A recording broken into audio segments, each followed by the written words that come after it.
What's up, everybody? It's Steve again, Harmless Rebel, and it's time for another album review. This one's going to be by special request from Punk Texas. He's been really asking or really pushing me to check this album out, and I agreed to go ahead and do a quick review for it a couple of weeks ago, so I wanted to do that for him. The album is going to be Reflections of a Floating World from Elder. If you're not familiar with Elder, they're a Massachusetts band that's been around for a little over a decade. I think they formed in 2005 or 2006, and their first album came out in 2008. Started out as a very fuzz-heavy stoner metal band. And they've kind of progressed, especially on their last two albums, into more of a stoner metal / prog, elements of psych, kind of a little bit of post-rock, post-metal in there as well.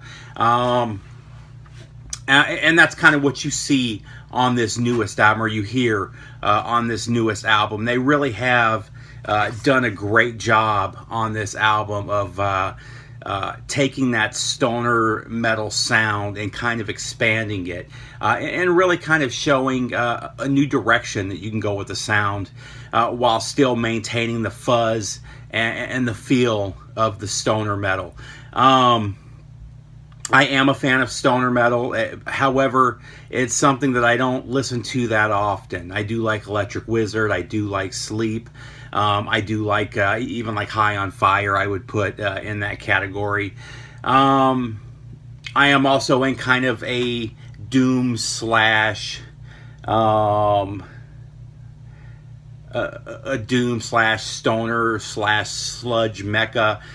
Being here in the Atlanta area, there's quite a few bands that are from this area that I do enjoy. However, like I said, a lot of them have that same similar heavy fuzz, which is a sound I really like, but it's not something that I can listen to all the time. I have to be in the mood for it. And what Elder does here is they make something that I think is a little bit more accessible. So if you're not so much into that real heavy fuzz, that sustained heavy fuzz that you get from a lot of stoner metal, and just doom in general in a lot of cases. You may want to check this out, because while that's still there, it's kind of smoothed out with the psych and prog elements that are added here. Not just that, what makes this album really special is the transitions that you hear, and the time signature changes that you hear that come more from that prog and psych side of the album, and it really adds kind of a new level of enjoyment to the sound. It's a 6-song album, as is kind of traditional with stoner and doom in general. Most of the songs are pretty long. I think the longest is just over 13 minutes, and even the shortest song is over 8 minutes long. However, don't let that dissuade you from checking this album out, because it doesn't feel that way when you're listening to it, because of the changing soundscapes throughout the songs and the dynamics of each individual song. It's not the same rhythm for an entire 10-minute track or 13-minute track. And it doesn't feel that way. It's not a burdensome listen as you're checking it out. I didn't find myself feeling like the songs were getting too long, or that they were dragging on. It really did hold my interest throughout each of the individual songs. The standouts for me, the opening track was really good, but where it really came in was with the Falling Veil, track 2. That is probably my favorite track on the album, followed by track 4, which is Blind. Blind is actually the longest track. Very dynamic track, really enjoyable. I really liked that one.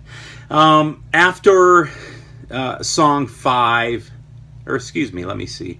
1, 2, 3, 4. Yeah. So after Blind, you roll into a song called Sontag, or Sontag, Sonntag. And it's kind of like this slow building. It starts off with a real mellow sound and just kind of builds and builds and builds. and then the song ends, and then you roll into the final track. And the way it builds, I was really expecting track 6 to be this really aggressive, really powerful track, and unfortunately it wasn't. So I felt that there was a little bit of a letdown there, and I think this is one of the only weak points on this album was, Suntag. It builds and it builds and it builds and it builds, and then track 6 comes in and it kind of drops a level or two. And that song is a great song. The problem is the build from the previous track kind of leaves you a little bit deflated, and it takes you a couple minutes to get into that final track, which is called Thousand Hands. And I really do think that that's the one weakness of this album, and the one thing that does hurt this album. And in all honesty, I think they could have left track 5 out completely. The album's an hour long, and I think that particular track does hurt the album. It's not a bad track. It's cool the way it builds. And had they had a real banger following that, where it built up to that level and it stayed at that level, or it kept building with the final track to this massive finale, I think that would have been really cool. But without that really explosive finale, it kind of destroys the entire reason for that previous track. So I think it's kind of useless, and just bad planning on the part of the band. And had it not been for that one issue, I think this would have been a perfect album, because they really do a great job across the board until that moment. And that being said, this is an album that I highly recommend checking out. This is one I look forward to getting on vinyl. I really did enjoy it. I will say, with the first listen, I was just kind of listening in the background, and I just didn't get the feeling that I got from it when I listened to it a couple days later in my headphones, and was really able to absorb everything and really get into the mood of the album. So this is one that I would recommend that you really give a minute and really just try to get into the correct headspace for it. But that being said, I'll give this one an 8.5 out of 10. It's still a great album, still one that I recommend, and likely one that'll be on my top 20 or so best of albums of the year. So Punk Texas, thanks for turning me on to this one. I really enjoyed it, and it has caused me to go back and listen to their earlier stuff as well, which I did enjoy quite a bit of that as well. I think this is probably their best album based on what I heard of their earlier stuff. And again, I hope you guys enjoy it. I hope you guys buy it. Take care.